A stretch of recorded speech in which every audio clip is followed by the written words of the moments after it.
سلامونه او نیکې هیلو په همدې هیله چې تاسې ټول به راته روغ جوړ او د عافیت جامې ومتن اوسي. لکه څنګه چې تاسې ته پته ده،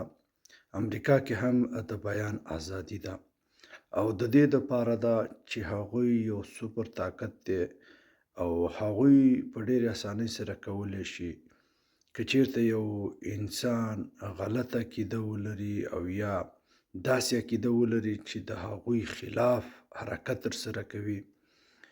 نو د هغوی په دې خوښیږي چې دغه شخص چې هر څنګه عقیده لري دا رابرسېره شي،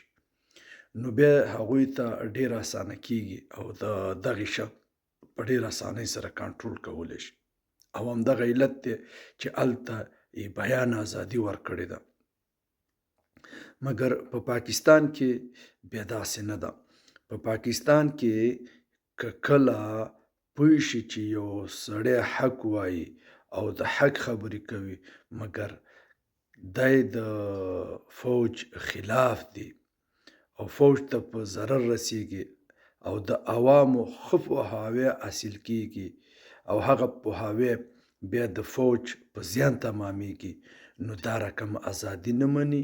او دغه د منځه وړي، بلکې هر هغه شخص چې دغه شانتې راپاڅي او دغه رقم تبلیغات کوي، ګور ورته نصیبوي. مقصد داسې خلک ځپي تر څو د دوی غږ راپورته نه شي. نو خبره دا ده چې امریکا ترې ویر او ډار نه لري، ځکه چې هغوی سوپر پاور دي او هغوی په ډېر اسانۍ سره دغه شخص کنټرول کولی شي. نو خبره دلته دا ده چې لکه څنګه چې تاسو ته معلومه ده،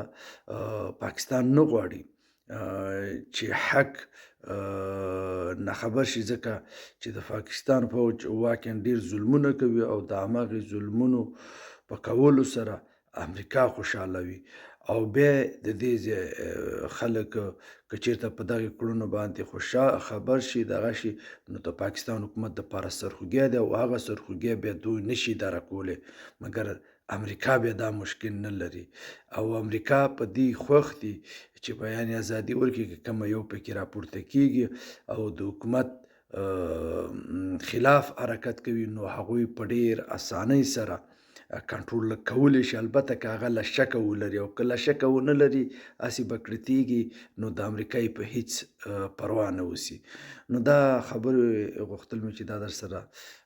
شریک کړم په همدې هیله چې ذهن مو خلاص شوی. ما ته راکړئ اجازه پر مسپارم خوا ته به پاتې سلو کامل.